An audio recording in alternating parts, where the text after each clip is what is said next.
주시옵소서. 아버지 역사소서.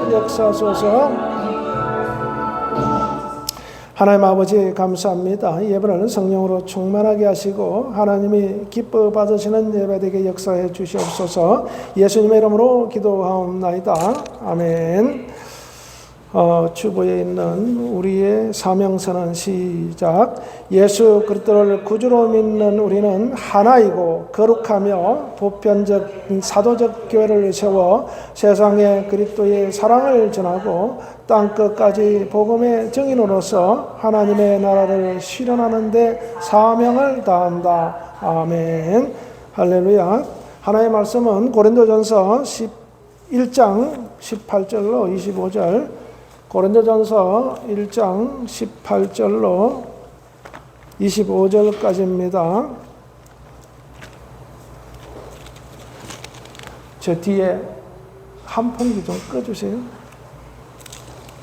고린도전서 1장 18절로 25절.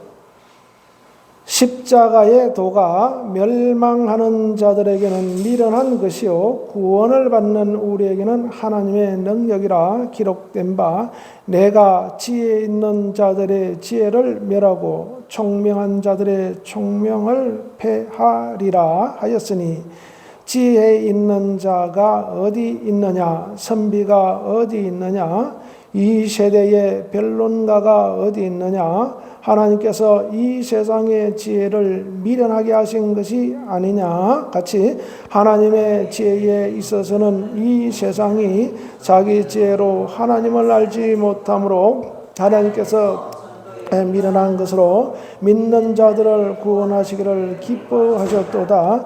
유대인은 표적을 구하고 헬라인은 지혜를 찾으나 우리는 십자가에 못 박힌 그리스도를 전하니, 유대인에게는 그리끼는 것이요 이방인에게는 미련한 것이로되, 오직 부르심을 받은 자들에게는 유대인이나 헬라인이나 그리스도는 하나님의 능력이요 하나님의 지혜니라. 하나님의 어리석음이 사람의 지혜보다, 하나님의 약하심이 사람보다 강하니라. 아멘. 할렐루야.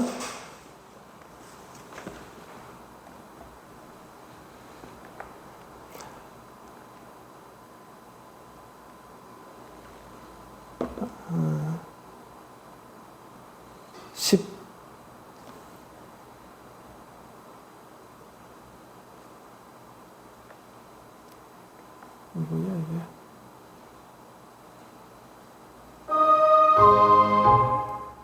이거 왜 화면이? 네. 할렐루야. 십자가의 도인데, 제목이 십자가의 도입니다. 십자가의 도라는 것은 우리가 어떻게 이해를 해야 될 것인가? 십자가의 도라는 것은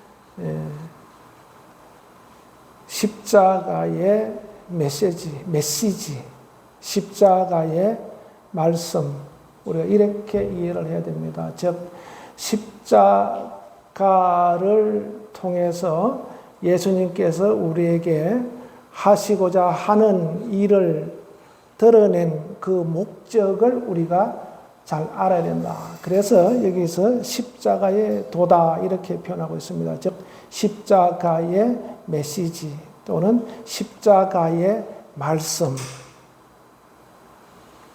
우리가 이것을 정확하게 알아야 되는데, 즉 예수님께서 왜 십자가에 못 박혀 죽으셨는가라는 것을 말하는 거죠. 왜 십자가를 지시고 골고다 언덕을 올라가서 그 십자가에 못 박혀 죽으셨는가? 그 이유가 뭔가?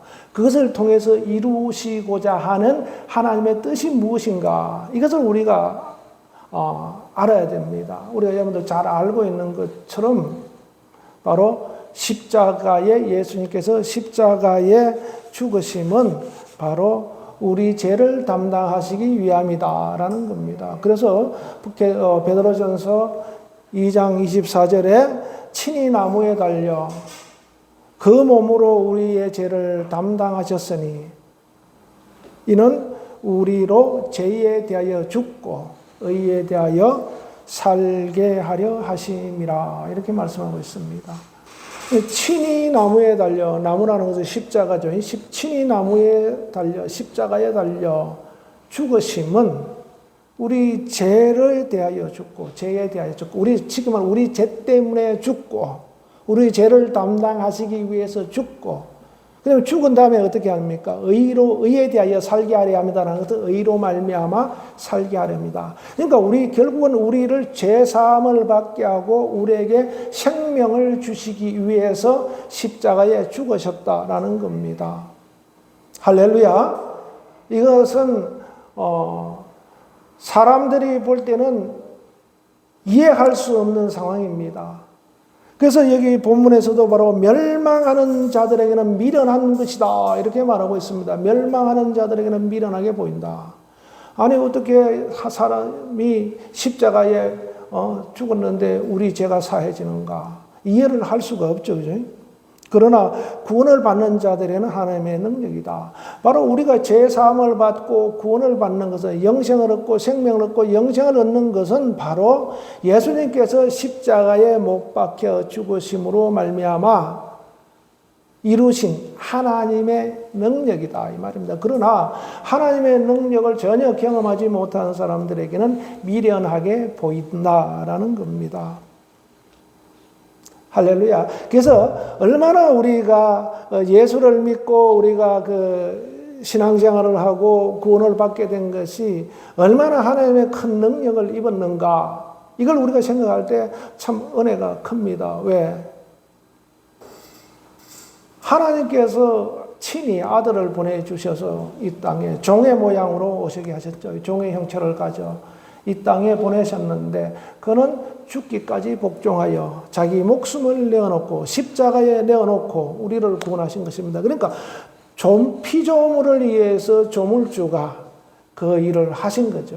세상에 어디에 조물주가 피조물을 위해서 자기 목숨을 내놓은 역사가 있는가? 이런 일은 있을 수가 없습니다. 그렇기 때문에 사람들은 이것을 믿을 수가 없는 거예요. 이것을 이해할 수도 없고 믿을 수도 없고 알 수도 없고 도저히 생각할 수도 없는 그런 일들이기 때문에 그것을 받아들이지 않는 겁니다.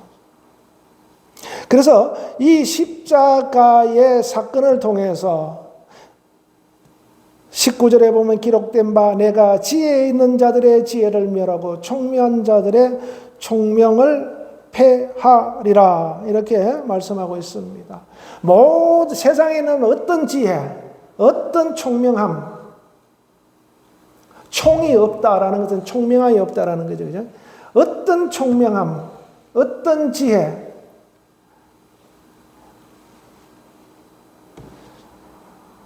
그 지혜를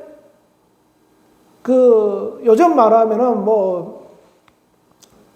화성을 탐사를 가고 달나라에 착륙을 하고 이런 과학적인 그런 기술의 발달, 지혜의 발달, 과학의 발달 우리가 상상도 할 수 없는 일들이 지금 막 과학에 의해서 일어나죠. 그죠? 그런 지혜가 있다 할지라도 예수님이 십자가에 못 박히심으로 말미암아 우리를 구원한 그 지혜에는 미칠 수가 없다 이 말입니다. 아무리 과학이 발달해도 우리의 영혼을 죄를 사할 수 있는 방법이 있습니까? 없어요. 아무리 기술이 뛰어나고 사람들이 그것을 누리고 윤택하게 살고 그렇게 편리하게 산다 할지라도 우리 죄를 속죄할 수 있는 어떤 지혜도 세상에는 없다 이 말입니다. 아멘?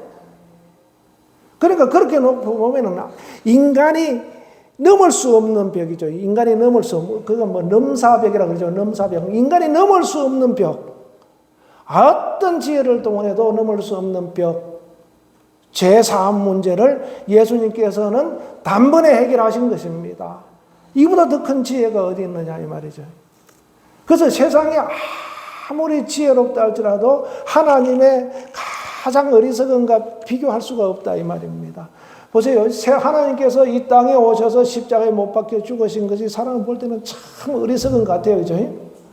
그걸 여기서도 바로 하나님의 어리석음, 그걸 어리석음이 하나님의 어리석어서가 어리석은 것이 아니라 사람이 볼 때 참 어떻게 어리석게 저런 일이 있을 수 있냐 이렇게 생각할 수 있는 이 부분도 사람의 어떤 가장 높은 지혜를 갖다 드려도 그것은 비교할 수가 없다라는 겁니다.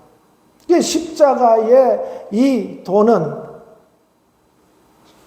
이 세상에서 나타낼 수 있는 어떤 지혜보다 뛰어난 지혜다. 왜? 영혼을 살리는 지혜이기 때문에 그렇습니다. 영혼을 살리고 영생을 주는 능력이 거기에 있기 때문에, 하나님의 능력이 거기에 있기 때문에 그렇습니다. 사람들은 우주 시대를 열고 이렇게 지혜를 써서 막 우쭐댈 수 있지만은 그것을 평생 보람으로 여기고 막 그 정복하는데 어떤 희열을 느낄 수 있지만은 지혜의 최고봉에 있다고 생각하지만 그러나 하나님의 지혜에는 미칠 수가 없다 이 말입니다. 그래서 20절에 보면 지혜 있는 자가 어디 있느냐라는 거죠. 선비가 어디 있느냐. 선비라는 것은 학자들을 말하죠. 학자. 그 영어 성경에는 스콜라라 그래요. 스콜라. 스콜라가 어디에 있느냐. 필라소퍼가 어디 있느냐. 변론가가 어디 있느냐. 철학자가 어디 있느냐. 세상에서 이런 자들, 지혜 있는 자들, 요즘 말하면 과학자들, 이런 사람들을 얘기할 수 있죠. 그죠? 또 학문을 연구하는 선비, 학자들, 또 새로운 사상들을 자꾸 만들어내는 그런 철학자들, 이런 자들을 다 모은다 한들 하나님의 지혜에 도달할 수가 없다 이 말입니다. 그래서 이것을 하나님께서 미련하게 만들어 버린다는 거예요. 그죠? 그렇게 뛰어난 지혜라 할지라도 하나님의 지혜에 비하면 미련한 것이다. 하나님 보실 때는 그렇게 되는 겁니다. 그러니까 우리가 세상에서 우쭐할 거 없습니다.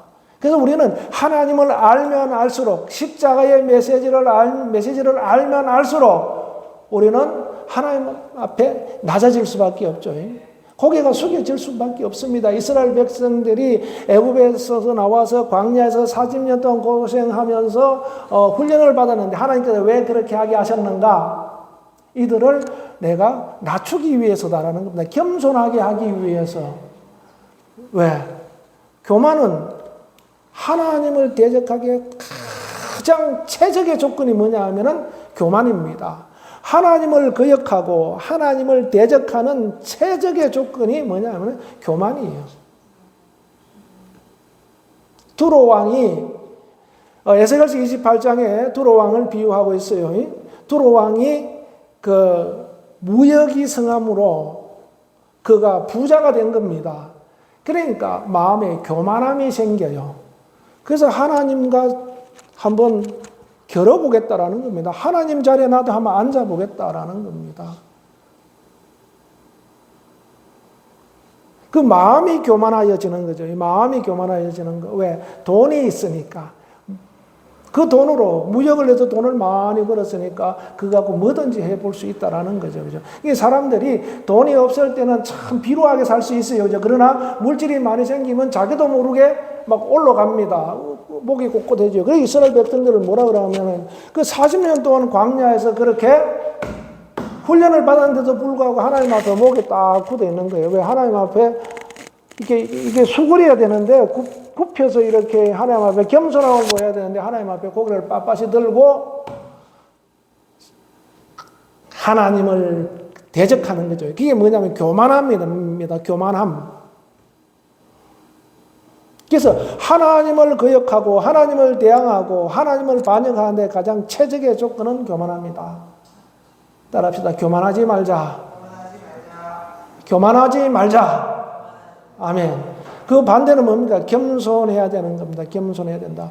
그러니까 우리가 하나님을 알면 알수록 어떻게 됩니까? 겸손해질 수밖에 없어요. 그러니까 하나님을 모르면은 교만해질 수밖에 없고, 교만해진 사람은 이 사람 하나님을 잘 모르는 사람이구나. 그래서 하나님에 대해서 점점 아는 깊이가 깊어지고 그 아는 분량이 커지면은 자연히 그냥 겸손해지게 되어 있어요. 그런데 세상의 과학자들, 세상의 지혜자들, 세상의 학자들, 자신들이 최고인 줄 알죠, 그죠? 그래서 하나님을 대적하는 그런 기술들을 개발해가지고 세상을 갖다가 흔들어 놓습니다. 그런데 그 지혜가 하나님의 지혜를 뛰어넘을 수가 없어요. 그냥 일반 지혜도 마찬가지지만은 이 구원의 지혜는 뭐 감히 검쳐도 갈 수가 없습니다. 구원의 능력, 구원의 지혜는 근처도 갈 수 없다. 그래서 하나님께서 이 세상의 지혜를 미련하게 하신 것이 아니냐라는 겁니다. 그래서 하나님의 지혜에 있어서는 이 세상이 자기 지혜로 하나님을 알지 못함으로 하나님께서 전도에 미련한 것으로 믿는 자들을 구원하시기를 기뻐하셨도다. 그러니까 세상에 어떤 지혜를 가져와도 그것을 통해서 구원을 이룰 수 있는 지혜가 없다 이 말입니다. 그래서 사람들이 미련하게 보는 이 전도의 지혜를 가지고 하나님께서 세상에 복음을 전하도록 해 놓으셨다라는 것을 여기서 말씀하고 있습니다. 그러니까 자기 지혜로, 세상의 지혜로 하나님을 알 수가 없어요. 근데 이제 예수 믿는 그리스도인들이 어떤 과학적인 발견을 할 때, 하나님이 하셨다라는 것을 고백한 사람들이 있어요. 그런데 대부분 그렇지 않은 사람들이 많죠. 우리가 진화론이나 이런 것들도 보면은 굉장히 하나님의 그 창조 섭리를 거역하는 그러한 학문으로 시작된 겁니다. 의도가 원래 그런지는 모르겠는데 그것이 자꾸 발전하면서 그렇게 되어가는 겁니다. 점점 갈수록 하나님에게서는 하나님의 능력을 부인하게 되는 거죠. 그래서 하나님께서 전도에 미련한 것으로 믿는 자들을 구원하시기를 기뻐하셨도다. 전도에 미련한 것을 통해서 우리가 복음을 전하는 것은 사람들이 볼 때 미련하게 보입니다. 행동 자체도 미련하게 보이지만은 뭡니까? 그 내용도 사람들이 미련하게 본다 이 말입니다. 자기들이 지혜롭다 생각하는 거죠. 그런데 그 길은 뭐냐면은 바로 멸망의 길이다라는 겁니다. 그래서 하나님께서 아들을 보내셔서 십자가에 죽게 하시고 그것을 통해서 메시지를 주신 것은 바로 아까도 말씀드린 것처럼 친히 나무에 달려 그 몸으로 우리 죄를 담당하게 하셨으니 이는 우리로 죄에 대하여 죽고 의에 대하여 살게 하려 함이라 라는 베드로전서 2장 24절의 말씀을 이루시는 겁니다. 그리고 그가 채찍에 맞으심으로 우리가 나음을 입었도다. 이건 더불어 오는 거죠. 그죠? 그래서 이제 예수님께서 왜 십자가에 죽으셨는가 그 뜻을 우리가 분명히 알아야 된다는 겁니다. 그래서 그것을 전하는 것이 뭐냐 하면은 복음 증거죠. 복음 증거. 복음을 증거하는 것입니다. 그래서 우리의 삶의 목적은 고린도후서 5장 15절에 그가 모든 사람을 대신하여 죽으심은 살아있는 자들로 하여금 다시는 그들 자신을 위하여 살지 않고 오직 그들로 하여금 그들을 대신하여 죽었다가 다시 사신 이를 위하여 살게 하려 하십니다. 라는 겁니다. 우리가 사는 것은 나를 대신하여 죽었다가 다시 살아나신 이를 위하여 사는 것이 바로 우리의 삶의 목적이 되어야 되는 겁니다. 할렐루야. 모든 사람을 대신하여 죽으신 것은 우리 죄를 위하여 죽으셨는데 이제는 우리가 바로 우리 자신을 위해 살지 않고 하나님을 위해 예수님을 위해 사는 것이 우리 삶의 목적이 되어야 된다 이 말입니다. 할렐루야. 그래서 십자가의 도는 바로 우리를 그렇게 살도록 만드는 거예요. 나를 위해 살던 사람이 예수 믿으니까 주님을 위해 살게 되는 삶으로 바뀌게 되는 겁니다. 그래서 목적이 달라지죠. 왜 건강해야 됩니까? 주님을 위해 살기 위해서. 왜 돈을 모아야 됩니까? 주님을 위해 살기 위해서. 왜 좋은 직장에 들어가야 됩니까? 주님을 위해 살기 위해서. 그런 목적이 분명한 하나님께서 안 도와주실 수가 없습니다. 여러분들 그렇게 기도하세요. 내가 주님 위해 살겠습니다. 십자가의 메시지를 내가 이루며 살겠습니다.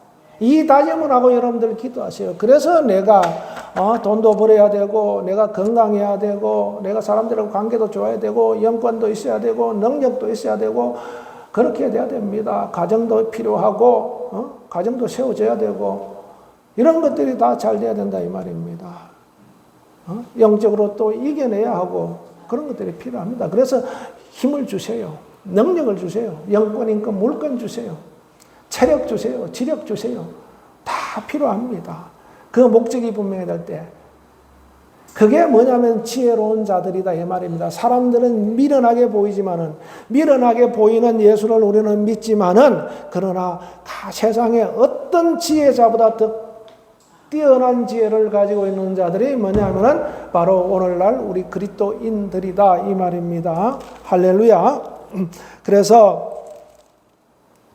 오직 부르심을 입은 자들에게는 유대인이나 헬라인이나 그리스도는 하나님의 능력이요 하나님의 지혜다라는 겁니다. 우리는 하나님의 능력이요 하나님의 지혜인 그리스도를 섬기고 있는 자입니다. 믿고 섬기고 있는 자다. 바로 그리스도께서는 바로 십자가의 죽으심으로 말미암아 우리에게 하나님의 능력으로 하나님의 지혜로 영생을 주셨다 이 말입니다. 아멘. 내 힘으로 내 능력으로 내가 열심히 하여 영생에 들어갈 수 있는 방법이 없습니다. 사람들은 그것을 연구하지만은 방법이 없어요. 왜 사람들이 우주 시대를 계속 열려고 하는가?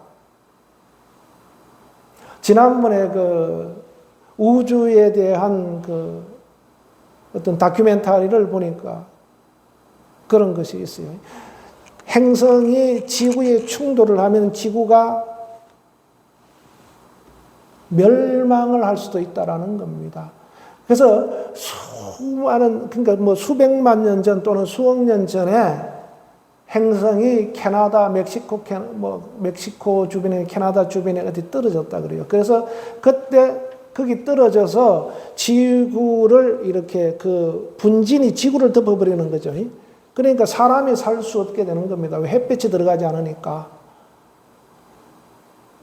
만일에 행성이 그렇게 와서 부딪히면은 지금 70억 인구가 살고 있는 이 지구가 다 인구가 멸망한다는 거예요. 그죠? 그래서 사람이 살기 좋은 최적의 조건이 되는 그러한 행성을 찾기 위해서 끊임없이 사람들이 우주를 탐사하는 거예요. 그죠? 그래서 지금 화성에다가 뭐 사람들이 살 수 있는 조건의 마을을 만드는 것이 그 과학자들의 목표입니다. 그게 결국은 뭐냐, 그 뒤에 숨은 속뜻은 뭐냐 하면은 바로 이 지구가 멸망하면은 사람들이 거기 가서 명맥을 이어서 살자 이 뜻입니다. 그런데 그렇게 해서 살아갈 수 있는 것이 아니다 이 말입니다. 오직 우리가 사는 것은 하나님의 능력이에요. 하나님이 우리를 인도하셔야만이 살 수 있고 하나님이 우리를 보호하셔야만이 살 수 있다라는 겁니다. 그래서 하나님께서 부르심을 받은 자들은 뭐 유대인이나 헬란이나 하나님의 능력과 하나님의 지혜로 살게 된다는 겁니다. 그래서 우리가 아무리 과학적인 발전을 통해서 살 수 있는 길을 열어놔도 영원히 살 수 있는 길은 없어요. 30년 전 60대하고 30년 지난 지금의 60대하고 사람들이 완전히 환경이 틀려요. 굉장히 그때보다 젊습니다.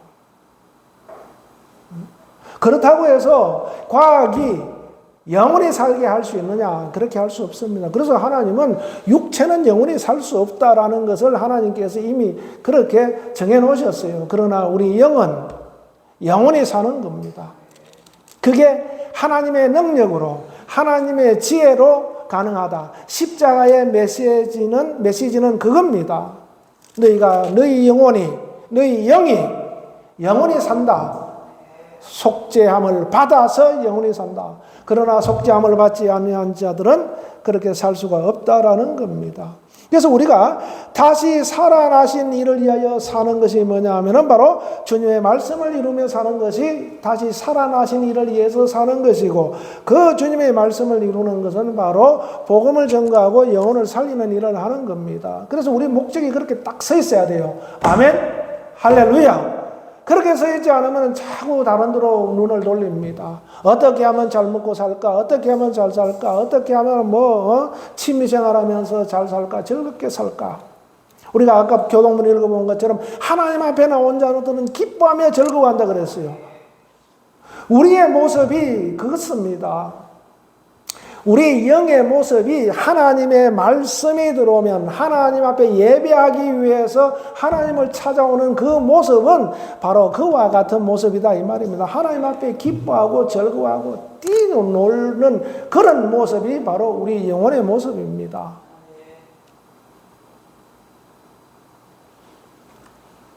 바로 주님의 말씀을 이룰 때, 주님을 위해 살 때 우리는 최고의 기쁨, 최고의 즐거움을 누릴 수가 있게 됩니다. 우리 영이 그렇게 되고 그게 우리 마음을 통해서 우리 몸을 통해서 그것이 드러나게 되어 있습니다. 할렐루야. 그래서 우리는 결심하셔야 돼요. 결단하셔야 되고 결심하셔야 됩니다. 내 평생 바로 나를 위해 죽으시고 살아나신 이를 위해서 내가 살리라. 따라합시다. 나를 위해 죽으시고 살아나신 이를 위해 내 평생 살리라. 아멘. 그것이 우리가 분명히 되면은 여러분들 삶이 흔들리지 않습니다. 내가 좀 가난하다고 그 삶을 못 삽니까? 살 수 있어요. 내가 좀 돈이 많아서 그러면 더 풍족하게 그렇게 살 수 있는가? 그렇지 않습니다. 마음입니다. 믿음이죠. 그죠? 돈이 있으나 없으나, 건강하나 건강하지 않으나, 형편이 좋으나 나쁘나, 좋은 환경이나 아니나, 누구든지, 여기 헬라인이나 유대인이나 그러죠. 유대인이나 헬라인이나 구별하지 않는다 그랬습니다. 하나님의 부르심을 받은 자들은 하나님의 능력과 하나님의 지혜로 누구든지 십자가의 메시지를 따라 구원을 얻고 그렇게 살아갈 수 있는 겁니다. 그래서 우리에게 주어진 삶을 통해 이왕이면은 비리비리하게 사는 것보다 참 요즘 폼생폼사 그러죠. 그죠? 그거는 우리 사람의 생각이고 주어진 조건에서 얼마나 인내하고 얼마나 감당하면서 그것을 잘 이겨내고 주님의 뜻을 이루고 가는가라는 거죠. 여러분들 바울처럼 살고 싶습니다. 만일에 바울의 영화를 딱 만들어서 여러분들 한 바울의 영화를 한번 보세요. 그렇게 살고 싶겠습니까? 성경의 고린도서 11장에 한번 보세요. 바울이 얼마나 고통 속에 살았는가. 그거는 생각하지 않는다 이 말입니다. 뭐 생각하느냐? 바울이 그렇게 교회를 세우고 막 능력을 행하고 하나님의 일을 이룬 것만 우리가 생각하기 때문에 나도 그렇게 살고 싶습니다. 그 목적은 세우는 건 좋아요. 그러나 감당해내야 될 것이 있다. 바로 디모데 후서 1장 5절에도 하나님의 능력으로 복음과 함께 너는 고난을 받으라 그랬어요. 복음과 함께 고난을 받으라. 복음은 우리에게 생명을 주고 기쁨을 주고 영원히 살게 하는 도로 인도하지만은 그러나 그 과정에 있어서는 뭐냐? 고난이 있다 이 말입니다. 그래서 하나님의 능력으로 복음과 함께 고난을 받으라 이 말입니다. 하나님의 능력으로 복음을 전하고 하나님의 능력으로 그 고난을 이겨내라 이 말입니다. 할렐루야. 그래서 우리가 어떤 형편과 어떤 처지에 있든지 간에 우리는 항상 십자가의 메시지 이걸 우리가 생각하고 우리 마음속에 항상 넣어둬야 됩니다. 예수님께서 이러한 메시지를 주시기 위해서 우리를 위해 십자가에 못 박혀 죽으셨구나.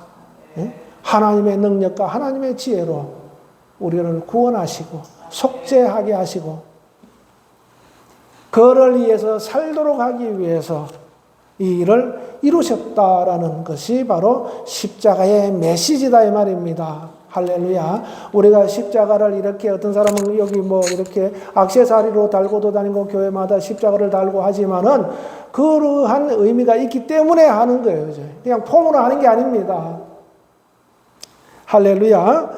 그래서 25절에 하나님의 어리석음이 사람보다 지혜롭고 하나님의 약하심이 사람보다 강하니라. 하나님의 어리석어가 아니라 사람이 아무리 지혜롭다 하지만은 사람이 볼 때 하나님의 참 어떻게 저렇게 어리석은 모습으로 저렇게 예수님을 이 땅에 보내셔서 저렇게 하셨을까라고 하지만은 그 어리석음다고 생각하는 그것이 사람의 지혜보다 높다 이 말입니다. 사람의 약하심, 사람의 가장 강한 것보다 하나님께서 가장 약한 모습을 보이신 그 모습은 사람의 가장 강함보다 더 강한 하나님의 능력이고 하나님의 지혜가 있고 하나님의 메시지가 있다 이 말입니다. 할렐루야. 따라합시다. 하나님의 약함이 나의 강함되고 하나님의 어리석음이 나의 최고의 지혜다. 이걸 여러분들 기억하시기 바랍니다. 나의 최고의 강함이고 나의 최고의 지혜다. 그렇게 해서 십자가의 메시지를 이루는 우리 하나님의 일꾼 되시길 예수님은 축원합니다. 기도하겠습니다. 하나님 아버지 감사합니다. 참으로 우리가 하나님의 가장 어리석음이 우리의